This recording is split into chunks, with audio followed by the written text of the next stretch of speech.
Our family had a wonderful experience this past Shabbos. As you may or may not know, my wife, she works in the local all-girls high school here in Houston. And once a year, they have a retreat. They have a Shabbaton. The whole school, all the students, and most of the staff and their families, they go to some retreat, to some faraway place, to some ranch, to some bucolic location, and they have this wonderful Shabbos that they spend together. And this year, so we go, and this year we went to this incredible ranch somewhere in the middle of Texas, 1,200 acres, rolling hills, all this incredible, the amenities, animals, the Texas Longhorns. My kid told me he saw 7 zebras. It's owned by this amazing Texan, built like a bull, 81 years old. Mr. George Eberly, he tells us that he has 6 sons and a daughter, and everyone has a place in the ranch. Whenever one of the new kids wants to build a house, they just knock down 5 acres and build a house there. It's got enormous lakes and expansive hunting grounds. And there's this one large central building that has several dining halls that can accommodate hundreds of people. Plus, it has all sorts of sleeping accommodations there. We were actually scheduled to go last week, but there was the big storms, and they told us that more than 100 trees fell down on the ranch, and they lost power. So we rescheduled for this past week, and it was just wonderful. It was lovely. It's so scenic, and it's just picturesque. You're driving along this narrow, winding road through these forests to get to the center of the ranch, and it's just beautiful. And they have this like a golf course, and they got the pickleball courts and boating and a swimming pool. And I'm thinking, I could really get used to this. Wouldn't it be nice to have like your own ranch, the Wolbe compound? This is where we'll wait out the apocalypse. But anyhow, that was some of the thoughts that I had. I'll tell you why they went away in a second. But they decided to put the Wolbes, who came with a large family, to put us in a different house. So everyone was in the center compound, in the center building, that it had, where they had all the meals and the davening and all the various different programs that they did. And at the edge of the building, they had all the different rooms where everyone was staying. But we were like a half a mile away from where everyone else was staying. And they said, "It's great. You'll have privacy. It'll be so nice." Of course, we have to do that walk on Shabbos, and it's kind of a nice walk in the sweltering heat. So Mr. Eberly, he's like, "Oh, no, this is not walkable. This you got to drive." So you don't understand. With Shabbos, we're not going to drive. No problem. I'll leave you the keys to my golf cart. You just drive the golf. You don't get it. You don't get it. We're going to have to do this walk. But the nice thing about it is that the entire property is enclosed with a gate. So halachically speaking, it's one domain, it's one property. So it has like a natural eruv. So we're taking the kids and pushing the strollers, and it's just wonderful. It's serene. It's idyllic. And then before Shabbos, I was cured of my interest in making a Wolbe ranch, Wolbe compound. Of course, you think about it, it's not really practical because just the amount of mowing you have to do to mow the lawn and to manage it, to manicure it, it's just not really for me. But before Shabbos, I'm giving the kids a bath. And I see this full of bugs and all these animals, no problem. I see in the house that we're staying, I see a tiny little scorpion. I'm not kidding, I'm not making this up. And I take out my phone, I take a picture and Google it, and it gives me the name of this scorpion. It's highly venomous. This totally cured my interest in moving out to them. I'm a city folk. We're the real soft city folks. So I call up George. And he's like, "What's the big deal? Just go squash it." I said, "You don't understand. You don't understand the kind of people we are. We're not going to go squash it." He came and he killed it with a paper towel. He's like, "Well, it's only a little baby." We actually pay to spray with the exterminator. The exterminator comes once a month to spray the exterior of every building. But anyhow, it's just not for me. Go every once in a while. Some people are not cut out for that sort of life. But it was a beautiful Shabbos, and we had a full schedule. And we actually did not have a minyan. There was not a minyan of men. So the davening was done without a minyan, but with the davening and the meals. And there was all sorts of Torah educational content. Now, this is our third year in a row joining. And every year they ask me to do something, to speak, to join the panel, to do a presentation. And this year they said, listen, you're great, but you're better by yourself. You're not really a panel person. Apparently, last year when I was on the panel, I didn't kind of behave with the proper protocol for panels. I had dominated it a bit.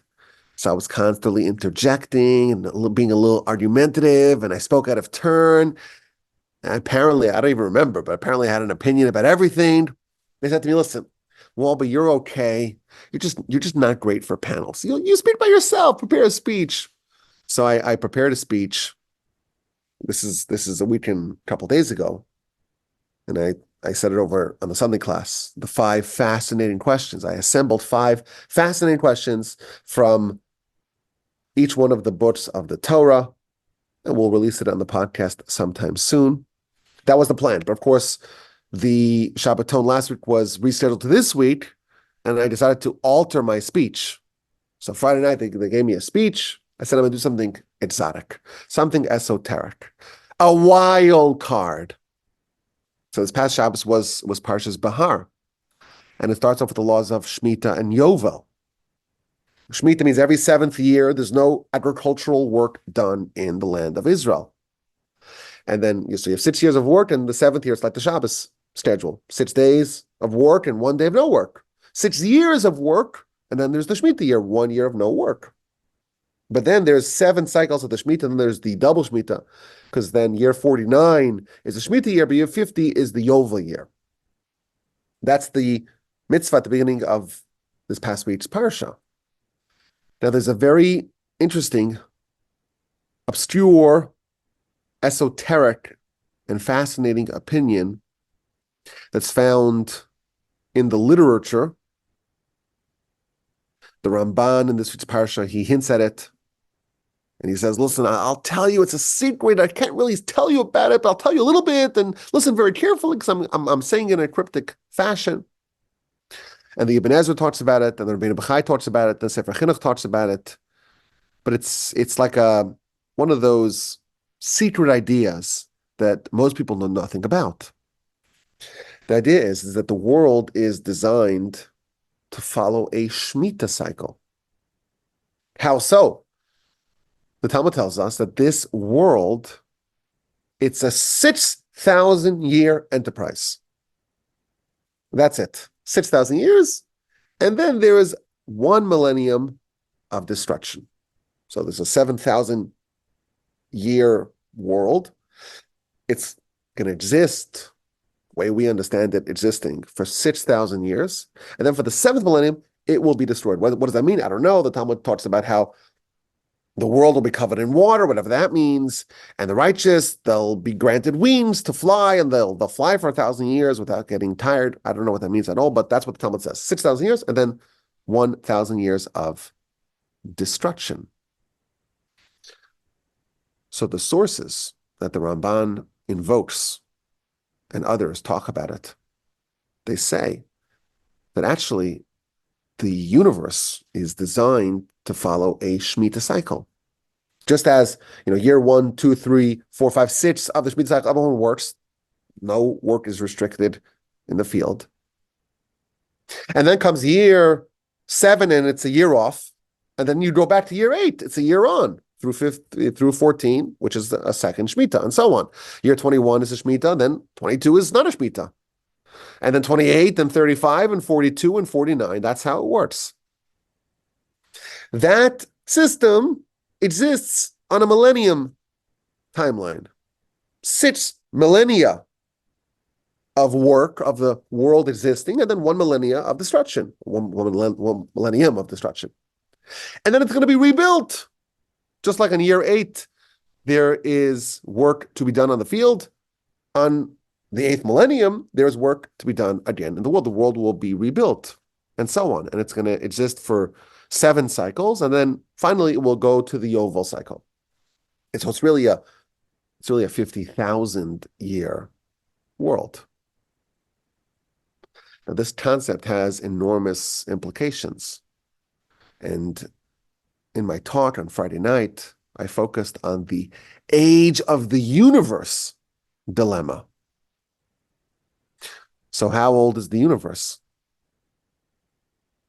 No one seems to know exactly. If you were to ask the Greeks 2,500 years ago, they would say, well, the world's eternal. Olam Kadmon. The world's been around forever.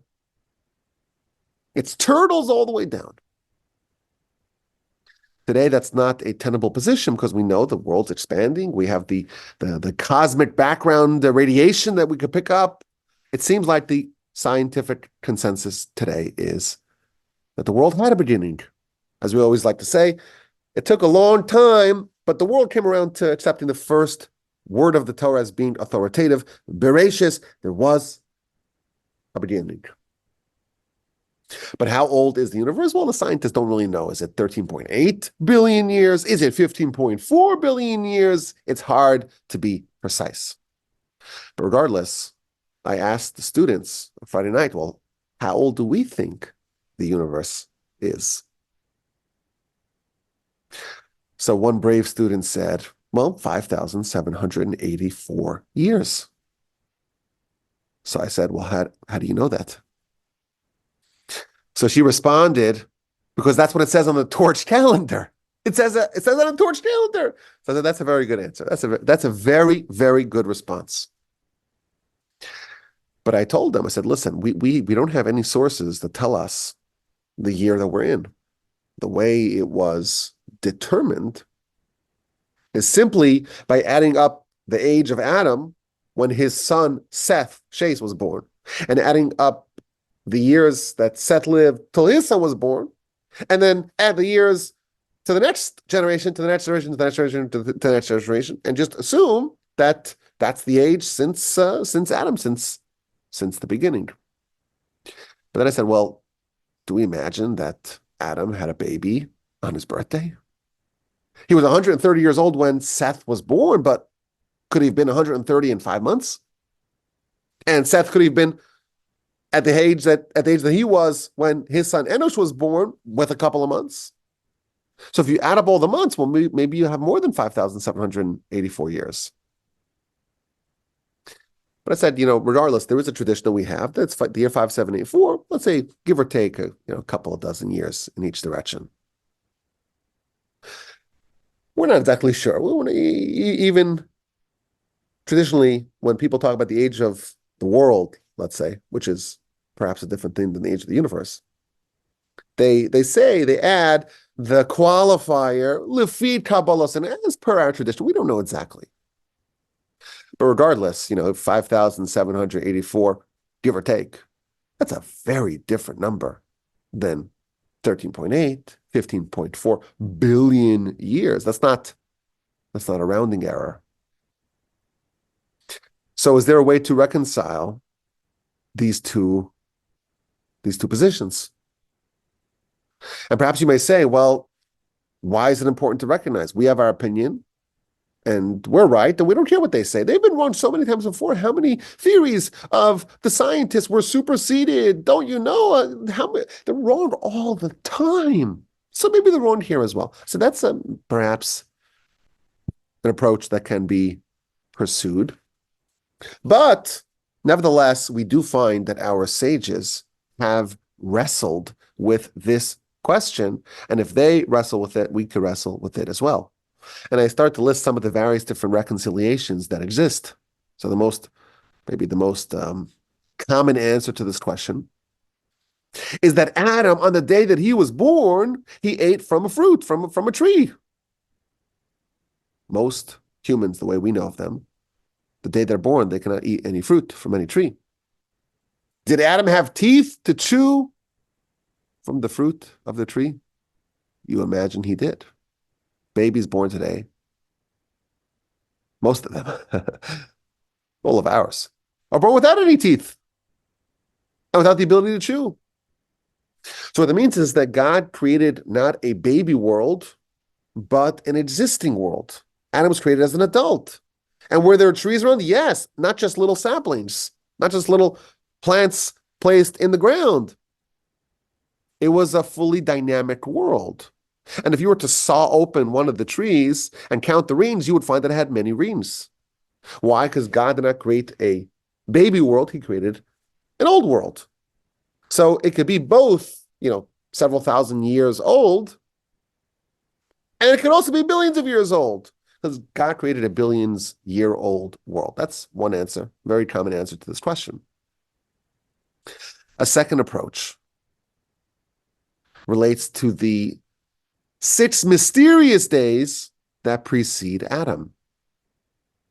We look at a day as being measured by the sunrise to sunset, to the next morning sunrise. Well, if the sun only appears on day 4 in Genesis, how does Sunday become Monday? What's that process like? Maybe that's 1 billion years or 10. And that approach has also been developed, and it is presented and argued by very reputable sources.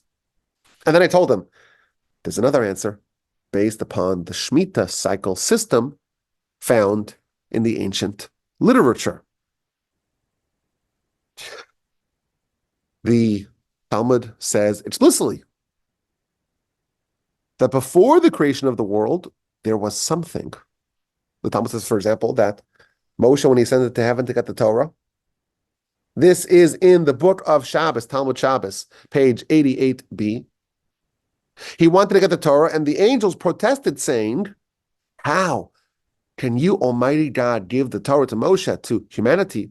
This treasure that was in your treasure house for 974 generations before the world was created.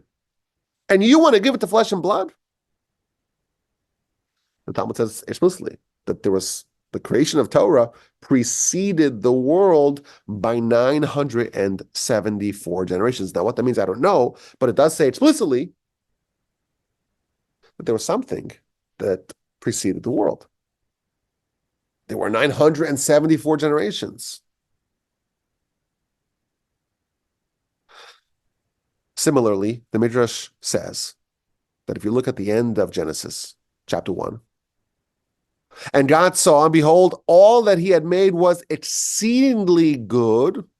Vayar Elokim tov me'od, says the Midrash. God, so to speak, is assessing his creation. And he's saying it's very good. Says the Midrash, well, there were other worlds. God created other worlds and destroyed them. He wasn't happy with them, so to speak. And when he created this world, he declared, behold, this one is tov me'od, is exceedingly good. So again, the Medrash, this is a Medrash. This is not some sort of esoteric source. The Medrash says, the Almighty was borei olamos umachrivam, was creating worlds and destroying them. Until he created this world, and this he did not destroy. So the commentaries suggest that those worlds that preceded ours, that was part of the previous Shmita cycles. The world existed for 6,000 years and was destroyed for the 7th and was rebuilt. God created worlds and destroyed them, and created worlds and destroyed them. So 6,000 years, and then the 7th millennium, it was destroyed. And then was recreated 6,000 years, and the 7th millennium was destroyed, and so on. And the commentaries add that the current world that we're in is the last of the Shmita cycles. So when Adam was created, there were all sorts of worlds that preceded it, specifically 6 different worlds. There was one world that lasted for 6,000 years, and then was destroyed for a 7th millennium. And then there was a second world that was for an additional 6,000 years and was destroyed for the 7th millennium, and so on. 42,000 years after the initial creation, this world was created. And thus, the true age of the universe, it's not around 6,000, but it's around 48,000, because there were 42,000 years that preceded the current creation of this world.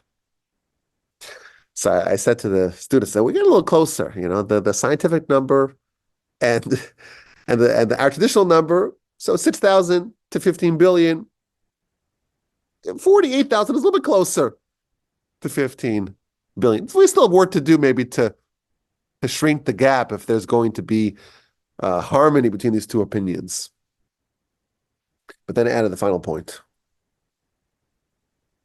And this point, again, is featured by the ancient sources. This is cited by Rabbi Yitzchak de Min Akko, who lived in the times of the Ramban, so in the 1200s. This is not some sort of new opinion. He was one of the great Kabbalists of all time. And he adds one final wrinkle.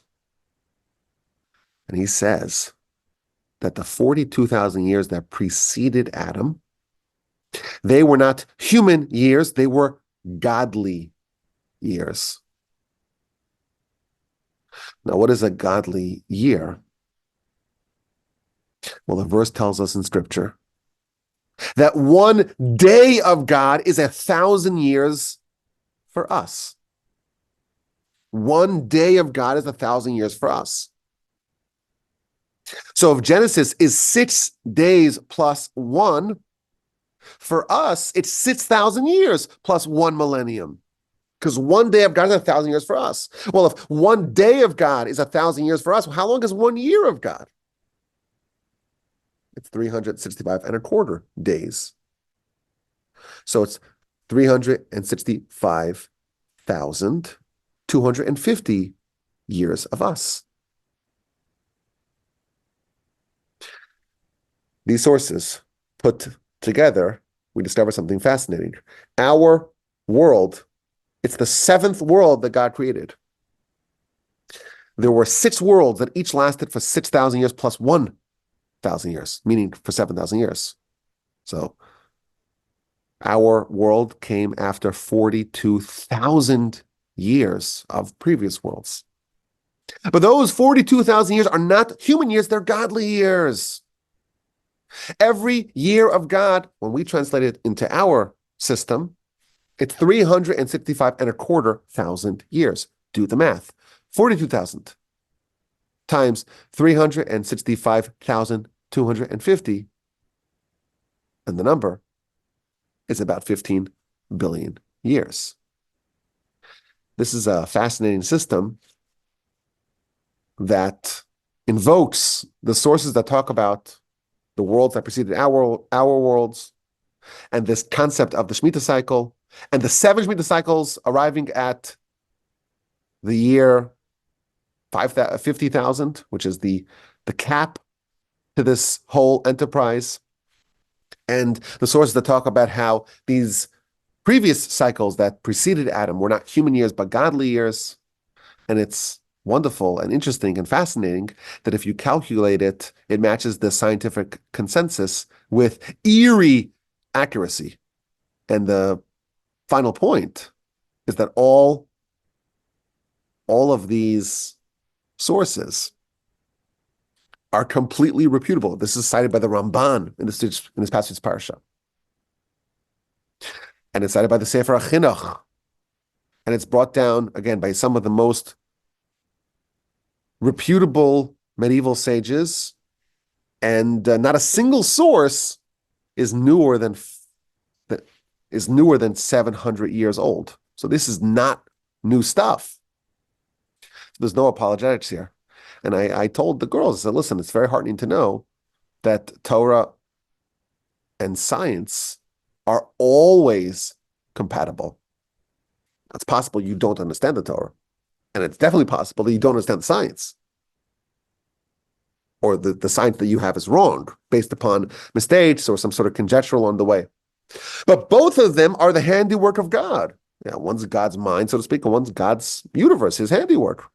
And therefore they must be compatible, they must match. That was the speech that I gave on Friday night after the meal. It was very well received. Now, that worked out well, but I really wanted to be on the panel scheduled for Shabbos afternoon. Now, parenthetically, my wife has been teaching in the school for 12 years already. But this past year, this current year, that the year's about to finish, they asked me if I would teach as well twice a week, 40 minutes on Monday and Wednesday mornings to the 10th, to the 11th and 12th graders. So I've been teaching the whole year now, just a couple times a week. So I told the class, I said, listen, I was on the panel last year, but I was disinvited from the panel this year. It's kind of an outrage. I should really be on the panel, don't you think? They launched a public opinion campaign. And there was a groundswell.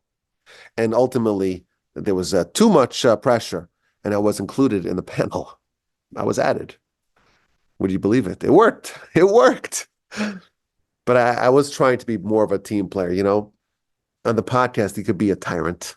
You could be a totalitarian dictator. But sometimes in other areas of life, you have to play nice. So I said, you know what? It's a panel, other people there, my co-panelists. I try to keep my answers short and not to interject and not to be unnecessarily disagreeable, not to overshadow my co-panelists. But that meant, of course, that I couldn't say everything I wanted to say regarding the subjects that came up on the panel. So I figured, well, I still have a microphone. I still have a platform. Maybe I'll get my chance to fully explicate my opinions on some of the questions that came up on the panel. Now, they had selected several very interesting questions, and it was all about Torah study. Why is it important to study Torah? Why is it such a fundamental part of Jewish life? What about the written Torah and the oral Torah? And maybe we made mistakes and so on. Those sorts of questions. But there's one question that came up, fascinating, I think very important question as well.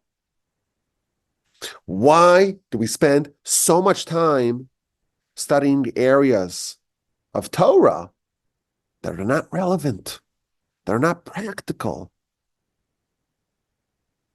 This is a very interesting question. And it's one that you can't really answer in like a minute or two. Because I shared the panel with three other participants, and then we got like 1 minute or two to opine in all these questions, and then the moderator would pass the baton to the next panelist. And as you know, I'm not a master of brevity. We do long form here. So now we're back at the Torch Center, but now we could address some of these questions without the constraints of the format. And this question, why do we spend so much time studying concepts that are not practical or relevant? I think it's an interesting question. I think it's a fascinating question. It's a particularly topical question. This week is Parshas Bechur Kosai. It's the final installment in the book of Leviticus. Now, most years we don't spend as much time on Leviticus because most years, the ordinary year, it's not a leap year, and therefore Tazria Metzora, those two parshios are together. Achremos and Kedoshim are together. Behar, Bechur Kosai are together. This year we had 10 weeks of Leviticus. Each parsha is on its own. And what we're studying, you start off Parshas Vayikra. It's all about sacrifices. The Ola sacrifice, various types of Ola sacrifices, and the Mincha, and the Chatas, and the Asham, and so on. Tzav, it's all about sacrifices. And the laws of the temple, and purity and impurity. There's very little in Leviticus that's something you could do, you could actualize in a practical way in your life today. Of course, we hope the temple's rebuilt and so on, and we can implement all of these laws, but it's an interesting question. Maybe we should spend less time on the things that are less practical. And I told the audience that, listen, I had the great privilege of studying the book of Yevamos for 1.5 years of my life. In one yeshiva that I was in when I was 16, we spent an entire year studying the book of Talmud called Yevamos. And then a little bit later on, when I was about 20 or so, I was in a different yeshiva, and we had a half a year studying the book of Yevamos. Now, what is the book of Yevamos about? I've never seen any aspect of this play out in real life, thank God. I don't really know anyone that has any practical experience in this part of the Torah. It talks about levirate marriages. Two brothers, one dies without children, and the second brother, he marries the widow, his sister-in-law, his former sister-in-law, and thereby they create a legacy for the departed brother. He died without any children, doesn't leave any lasting legacy in the world. We do yibum. That's the idea of yivamos, yibum. This system of marriage where the brother marries the widow of his deceased brother. We have an example of it, of course, in Genesis, where the sons of Judah, two sons die, and the second brother marries the sister-in-law, marries Tamar, and then when he dies, Judah says, well, the third brother, you don't wait for him. You wait in your father's house. I'll send you a postcard. I'll send you a fax, a telegram when it's time. He's too young. And she, of course, realizes he's trying to just push her away. And she undertakes to do something radical to bear a child from this family. She, of course, impersonates a harlot, and she seduces Judah. And the result of that union are twins, which eventually spawn the line of David and the Messiah. Very interesting subject. But it's not really practical, right? Hopefully most people won't die without any children. And even if it does happen, tragically, the Talmud says that we don't practice yibum. Instead, they do chalitza, which is the form of divorce in such an instance. So I spent a year and a half of my life studying Talmud that I cannot think of anything that's practical from it. There isn't a single instance in my life that says, oh, this is Yibamos. Doesn't happen like that. Or Bava Kama. My boys this year in high school, in the Masifta here in the high school. We have Yeshiva High School here in Houston. They are studying a book of Talmud called Bava Kama, which is the first of 3 books of Talmud that deal with interpersonal laws. And it starts off with damages. You cause damage to your friend. Well, how do you cause damage? Well, your animal eats or tramples upon the produce of your neighbor. You're a farmer, they're a farmer, you have an ox, they have an ox, your ox gores their ox or eats their produce or tramples on their stuff. What do you have to pay? It wasn't done in a public setting, in a private setting, and so on, all the different laws. Or you leave a stone and it's a public hazard and someone trips over it and injures themselves. Some animal walks along the street and stumbles upon your hazard that you place, that you're responsible. Or God forbid, someone has a fire and the fire goes and travels and consumes the pile of hay by the neighbor. Or someone personally causes physical damage to their fellow. I heard from one of my teachers, he says he finished the whole book of Bava Kama without ever seeing a bull. It talks about all these bulls and goring and all that. He never saw, he grew up in Brooklyn. He never saw an animal. There's no cows there. So there's a lot that we spend in the yeshiva system on parts of Torah that are not practical. And it makes you wonder, why is that done? Now, it needs to be said that every yeshiva has a time in the schedule for halacha, for the practical parts of Torah. But it's minuscule compared to the theoretical parts that we studied from the Talmud. And it raises the question, why?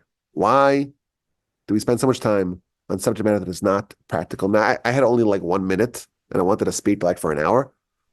So in my 1 minute, I fired off 3 different answers. The first thing I did, which I like to do, I challenged the question, right? Someone gives you a question. Who's to say that the question is legitimate?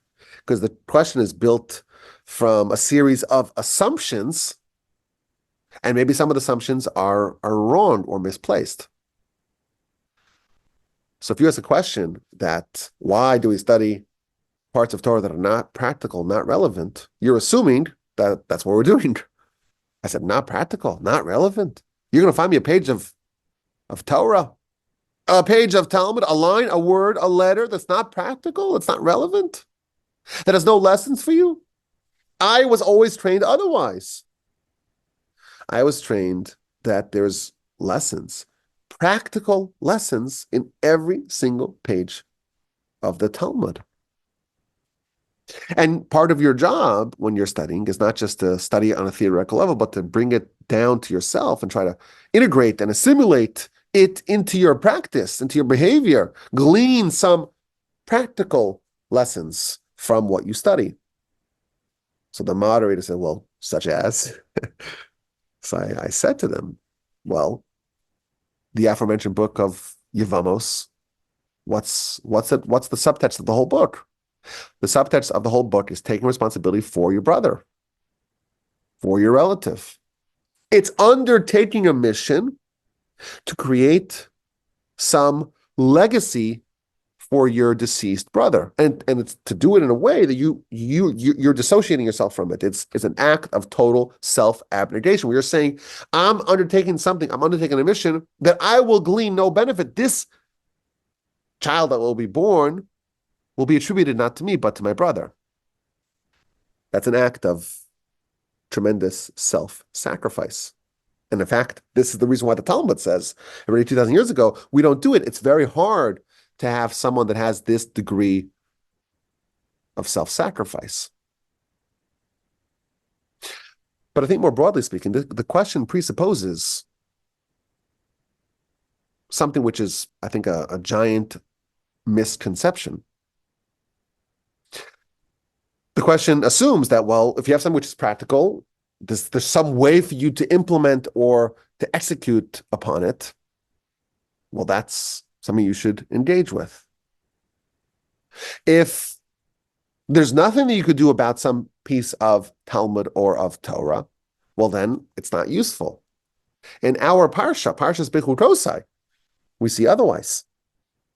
The Parsha begins, Im bechutosai telechu, if you shall walk with my statutes, and you observe my mitzvos, and you heed my words, then all sorts of good things will happen to you. You'll have rain, and you'll have bountiful crops, and you'll be secure, and you'll be satiated, and there'll be peace in the land, and your enemies will be destroyed, and there won't be any wild animals that attack, and there won't be war that will debilitate, and you'll be able to overcome and destroy your enemies, and your children will flourish, you'll be fruitful, you'll multiply, you'll have a close connection with the Almighty. He will maintain his covenant with you, and you'll have such abundance, you'll be able to eat all the old produce, and God will dwell amongst you, and he won't reject you, and things will be wonderful. This is one of the two places in the Torah that we're told about the consequences of our choices. If we choose good, things will be swell. But there's the other side of the coin. And that is in the event that we choose poorly, and we reject the Almighty and his mitzvos, then all sorts of terrible things will happen. And there's a very famous comment in Rashi. Rashi says, what does it mean to walk with the statutes of the Almighty? It cannot be referring to the observance of mitzvos because that's already addressed explicitly. Mitzvos tishmoru, you observe my mitzvos. So if mitzvos have already been addressed, well, what does it mean to go in God's way, in God's laws, to walk with God's statutes? So Rashi says it means to toil in his Torah. What Rashi is telling us is that there is an emphasis to study the Almighty's Torah in a way that's not going to lead to the observance of mitzvos. It's just to spend time with the Almighty, so to speak, in his Torah. And if we do that, we will be rewarded handsomely. And if we do not do that, then, God forbid, all manner of suffering will befall us. And again, the emphasis is not on the mitzvahs, not on the practical, but on the impractical, the parts of the Torah that are not manifested in some sort of practice that we can do. And thus we see explicitly in our parsha the great emphasis on studying Torah, even if it's not relevant to us in some sort of practical way. So I suggested perhaps another idea, and I want to elaborate on it a bit more today here. Now I'm back here at the Torah. I don't hear any moderator. There's no moderator cutting me off. I tried to jump in, and they said, "No, you're invited back to the panel, but you gotta behave." But I don't see anyone here. There's no one in the room here. I'm with myself in the Torah Center here, so I could elaborate a bit. I told them that there is a book called the Sefer HaChinuch, which is the book of mitzvahs. On our mitzvah podcast, we go through the Sefer HaChinuch, the book of mitzvahs.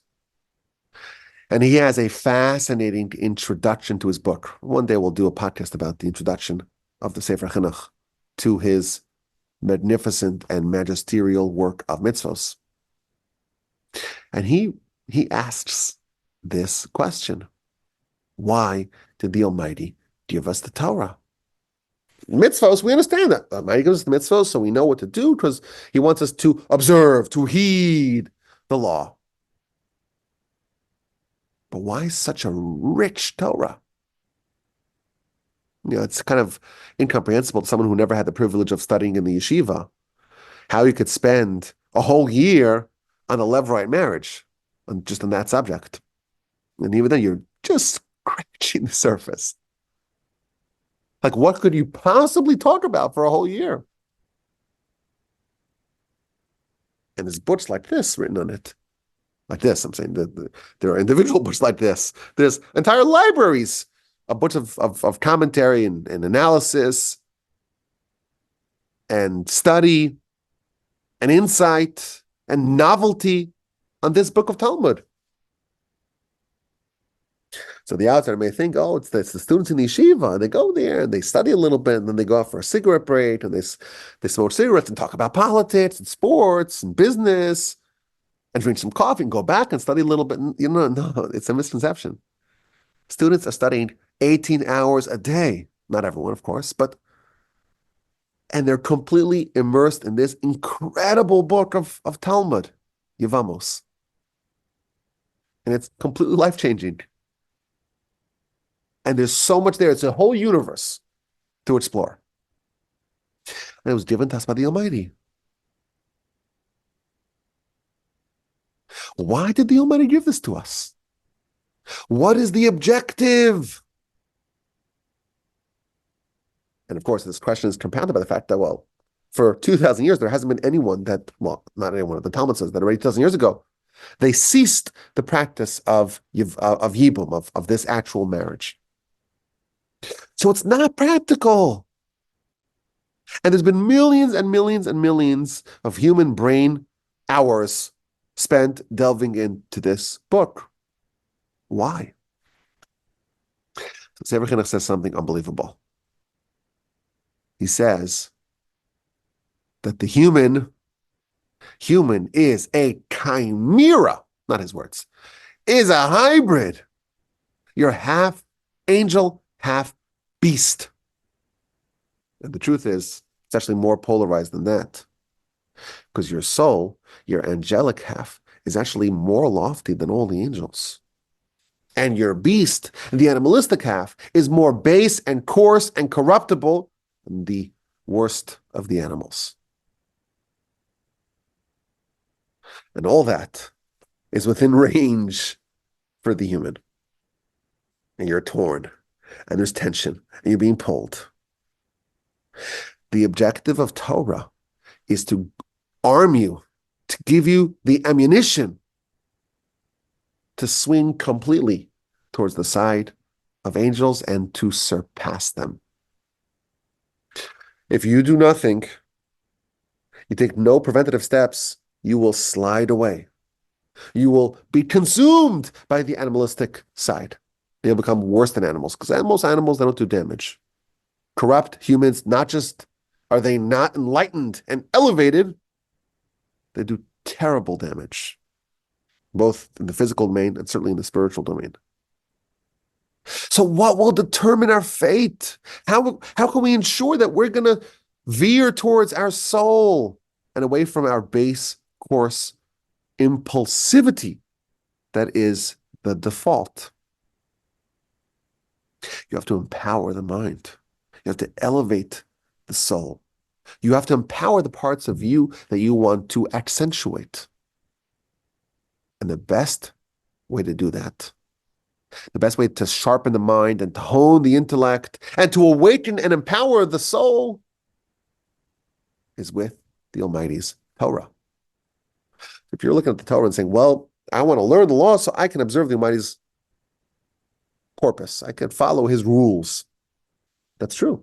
On one very basic level, that's part of it. But if you're looking at your life as this cosmic, fierce, intense struggle between the two poles that you could become,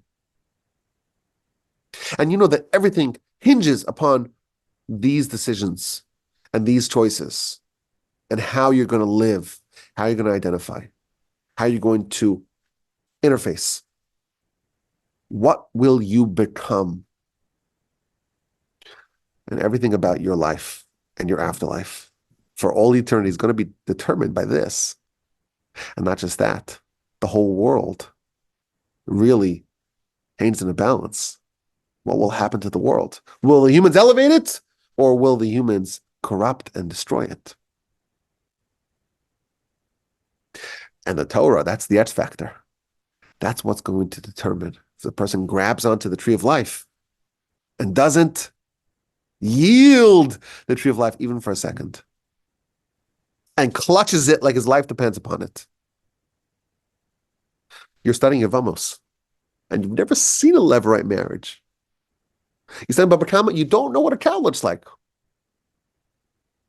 What you're doing is completely transformational. It's pushing you like a runaway train towards becoming an angel. It's developing your spiritual half, your intellectual half, and it's determining your fate and the fate of everyone around you. I didn't quite have the time to elaborate like I did today, but that's an important element here. That's what we're doing with the Torah study that we're doing. Outsiders look at it and say, well, you just study the Torah and give you the instructions for how to do it, how to implement, how to live this ritual, this religion. And that's true on a very small level. But when you understand what the objective is, what the challenge is, what the tension is, what the human dilemma is, and you understand what role the Torah plays, you realize that this is not impractical at all. This is life and death here. Behold, I have placed before you hachaim vehatov, life and goodness on one side, and death and all manner of evil on the other side. We have to choose where we're going, and what will determine that we'll make successful choices to the degree that we cleave to the Almighty's Torah, that will push us to become angels and to elevate ourselves and the world around us. And that's just one idea.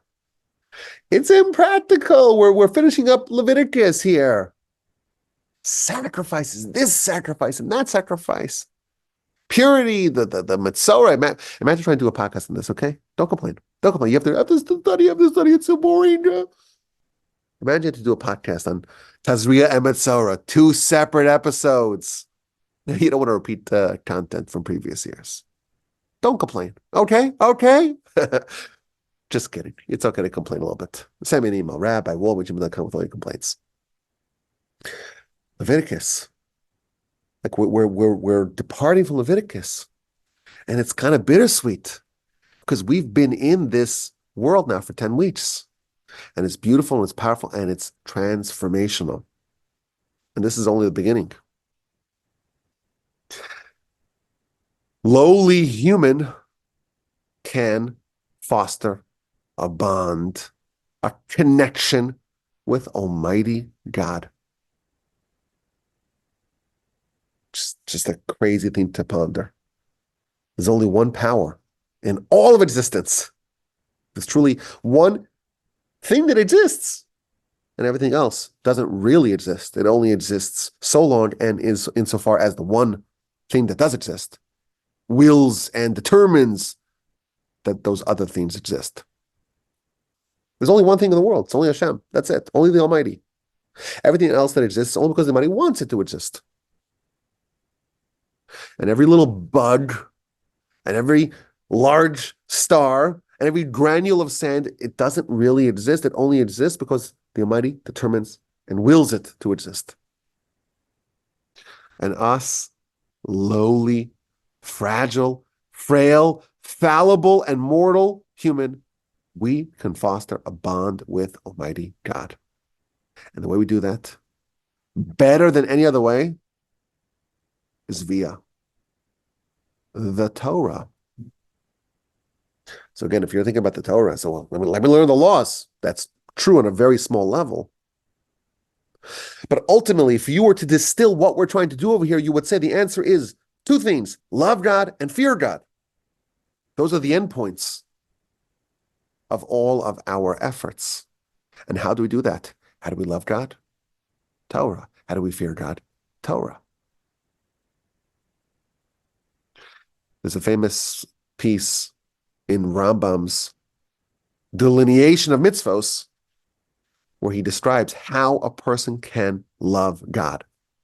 It's a very hard mitzvah. Think about it. How do you love God? We have such a hard time even conceptualizing it. We, in fact, are unable to conceptualize God. The finite cannot grasp the infinite. It's not possible. We are designed in a way that it's not possible for us to think on that dimension. Yet we have to love God, says the Rambam. God himself, on a theological level, is unfathomable to us. But he gave us a present, a gift that he had stored in his treasure house for 974 generations before the world was created. And that gift is his Torah.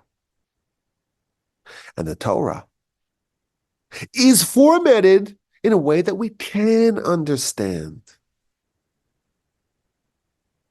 And Torah includes within it the essence, so to speak, of the Almighty. So you want to love God, you first have to understand God. You try the theological route, you won't understand God and you won't love God either. There's another route. There's another path. And that is the path of the Torah. And you study Torah, and you delve into it, and you cogitate and ruminate upon it. You are entering the world, the universe of the Almighty. And to the degree that you understand Torah, you understand God. And to the degree you understand God, you love him. And you're completely transformed as a result. Because you're a human now, but you're operating, you're living, you're breathing on a different level than anyone else. Because once a human forges a connection with the Almighty, they're a forever altered, radically altered human. How do I love God? You should love Hashem your God with all your hearts, with all your soul, with all your resources. The very next verse tells us how to do it. V'hayu hadvarim ha'ela, these words that I placed upon your heart. You study Torah. That is how you love the Almighty. It's not practical. It's a very narrow view of what Torah is supposed to be. Torah is supposed to change us fundamentally. comprehensively and permanently. And the end point is love of God and fear of God as well. And the way you do that is via his Torah. And the Mishnah tells us that if there are 10 people who are studying Torah together, the Shekhinah is with them. And even if it's 5 people, and even if it's 3 people, even if it's 2 people, even if it's one person themselves, you're by yourself and you're studying the Almighty's Torah, the Mishnah tells us that the Shekhinah, the divine presence, is with you. I was studying with a friend of mine the book of Jeremiah. And on the commentary, it cites the very famous teaching in the Midrash, based upon the verse in Jeremiah. The Midrash says, if only the Jews abandoned God. They should abandon God, but not abandon his Torah.